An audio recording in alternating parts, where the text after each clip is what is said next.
پھر نبی علیہ السلام نے ایک بڑی پیاری بات ارشاد فرمائی، کہا لَيَنْتَهِيَنَّ أَقْوَامٌ عَنْ وَدْعِهِمْ۔ اچھا یہ آپ نے دو چیزیں سنی، جمعۃ الوداع، حجۃ الوداع، سنا ہے نا؟ یہ بھی میں آج آپ کی تھوڑی سی تصحیح کر دوں۔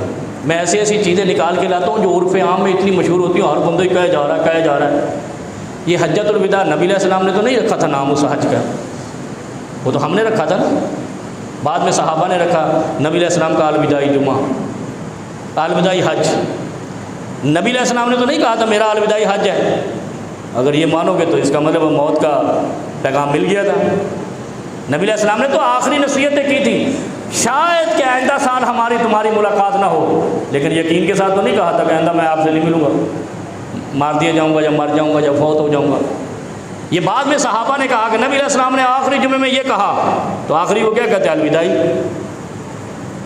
تو لہذا لوگوں نے، اچھا اسی طرح جمعۃ الوداع، نتھنگ، کوئی چیز نہیں ہے یہ، ہم نے لکھا ہے نا جمعۃ الوداع۔ کیوں جمعۃ الوداع؟ پرسوں پھر جمعہ آ رہا ہے، 6 دن بعد پھر جمعہ آ رہا ہے، یہ ہم نے رکھا رمضان کا آخری جمعہ ہے تو کہتا ہے الوداعی جمعہ ہے، چلو جمعۃ الوداع بن گیا۔